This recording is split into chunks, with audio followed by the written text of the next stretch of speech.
اگر اسے ہوش نہیں آیا تو دونوں مر جائیں گے. یہ دھواں اسے مار ڈالے گا، ہوش میں نہیں لائے گا.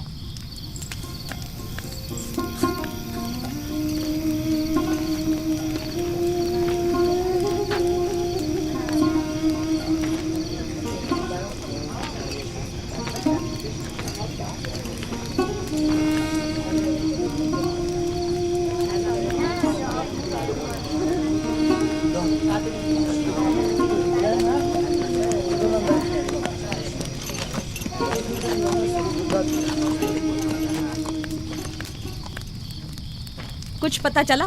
نہیں، اب تو بس یہ دیکھنا ہے کہ یعقوب کا خدا کامیاب ہوتا ہے یا ایسٹر کا خدا.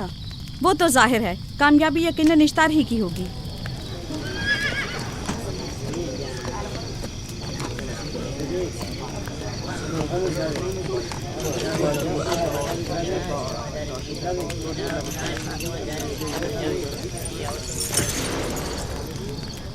لابان، تم نے مجھے بلانے کی زحمت کی کیوں؟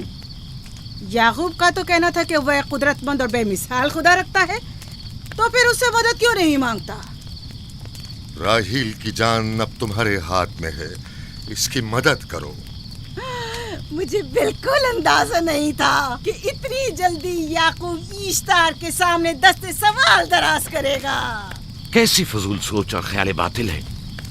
تمہیں آخر کس چیز نے ایسا سوچنے پر مجبور کر دیا؟ بہت جلد یہ خیال باطل حقیقت میں بدلنے والا ہے جب تم اپنی بیوی بچے کو اپنی آنکھوں سے موت کے منہ میں چاہتا دیکھو گے. موت اور زندگی خدا کے ہاتھ میں ہے، نہ کہ ایسٹر اور اشتار کے. میں نے ایسٹر کو یہاں بلوایا ہے. راحیل کی حالت ٹھیک نہیں ہے. راحیل کو سوائے اپنے خدا کے کسی اور کی ضرورت نہیں. میرے گھر سے نکل جاؤ.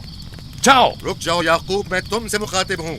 چلی جاؤ. تمہاری بیوی بچہ آج رات نیست و نابود ہو جائیں گے. ایشتار کا غصہ تمہارے عزیزوں کی موت سے ہی ٹھنڈا ہوگا. میری بیویاں تمہاری دعاؤں سے نہیں آئی ہیں جو تمہاری بددعا سے چلی جائیں. نکل فدان جاؤ. کے لوگوں، نہ یہ خود پر رحم کر رہا ہے نہ تم پر. اس کا کفر تمہارے لیے قحط کا باعث بنے گا اور اس کے بیوی بچے کے لیے موت کا.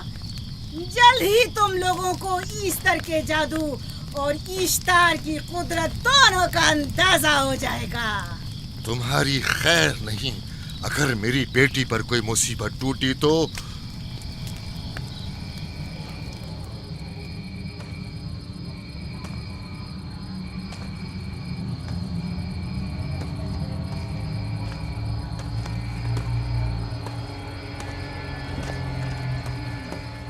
پروردگارا، تیرا یہ آسمان ابر آلود ہے، لیکن یہ یعقوب کی آنکھیں ہیں جو برس رہی ہیں.